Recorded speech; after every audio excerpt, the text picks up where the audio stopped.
LLC. Everything you're about to see is pure foolishness. Don't do any of it. Don't listen to anything I say. If you're an online safety squirrel, I highly suggest you shut this video off right now because you aren't going to like it. So, episode 2 of Off-Road Recovery Series. Using this as a tow point for a recovery. We all know it's a bad idea. There's been a few instances of something of this nature breaking and injuring and this summer killing somebody. So this is a terrible idea. But 27 years ago when I started four-wheeling, we didn't have the internet to tell us this was a terrible idea. We used these for years. I have never seen one break in my entire life. So in this episode, we're setting out to see how hard it is to break one of these. Using a rig, not using any test beds or anything. We're going to see if we can break one of these. Again, everything you're about to see is a terrible idea. It's dangerous. Don't do it. Here we go.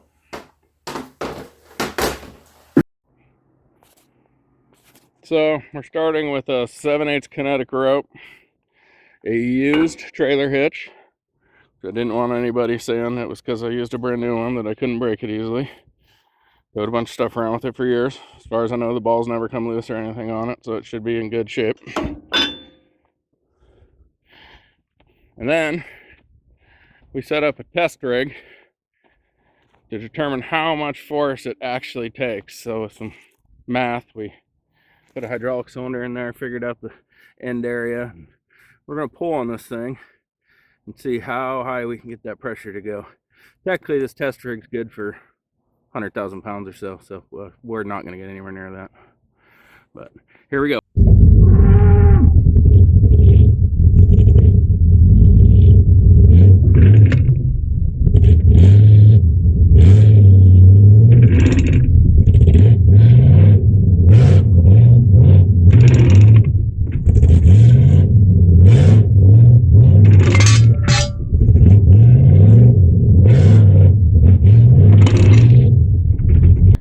So I gave it a go with the kinetic rope, and we kind of deformed the eye of the kinetic rope, and the hitch has now seen better days. Hasn't broke yet though. My bumper hasn't bent yet too, so that's a good thing. So we're gonna switch to a strap. It gives a little more shock load. Try it a couple times and see what happens.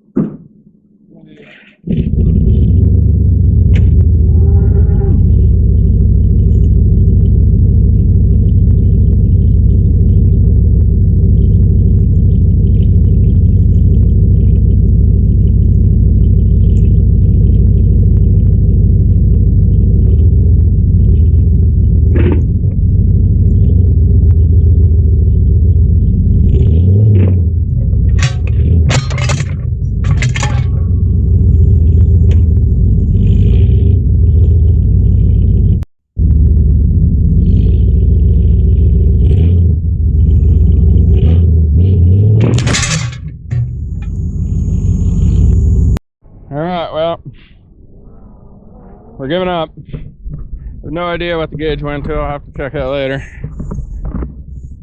I'll let you know in the outro. My old buddy, like 10-year-old strap, gave up the ghost. Ripped the eye out of it. Hitches. She's still a little worse for wear, but still holding strong.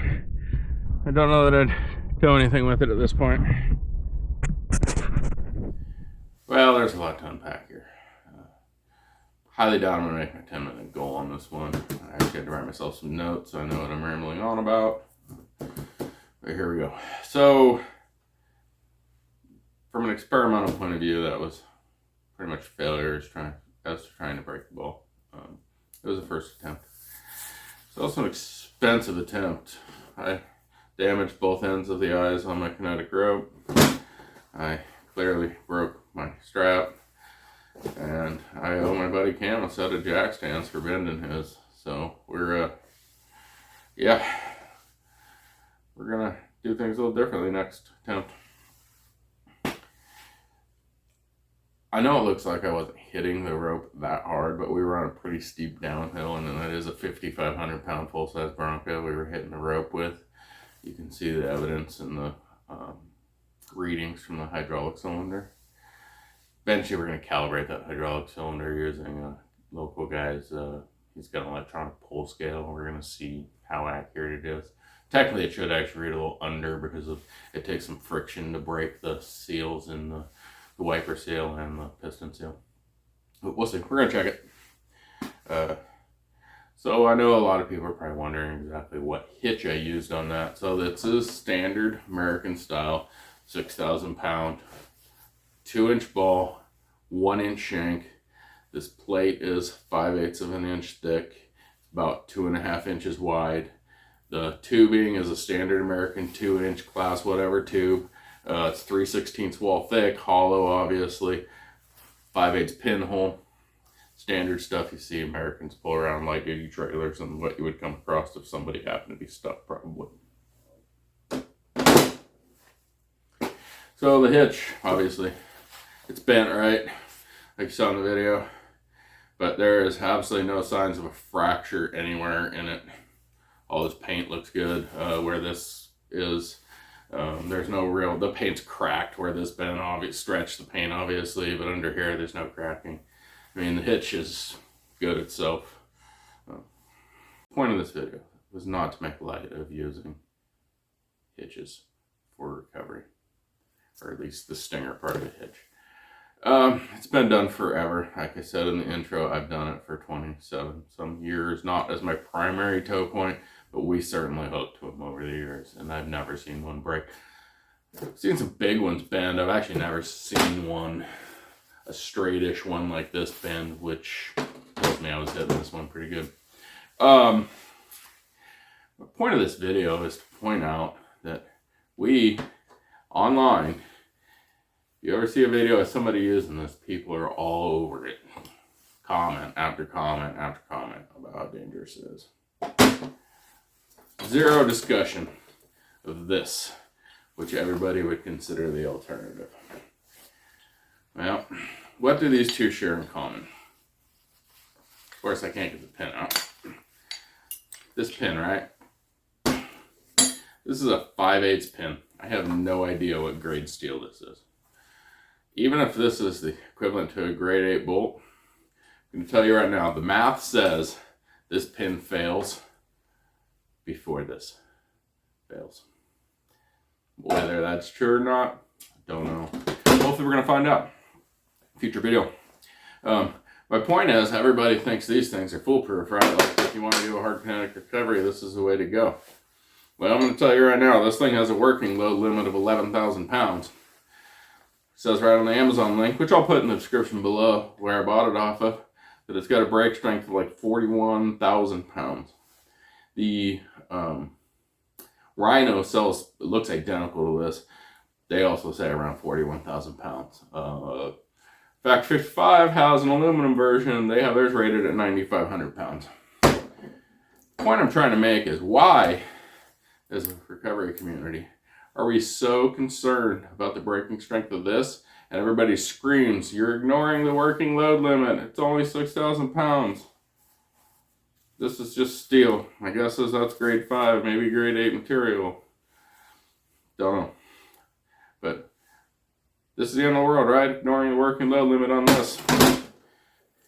As you guys saw in the video, my forces were well over the working load limit of this. This thing, I'm going to tell you, just from holding it, weighs more than that thing.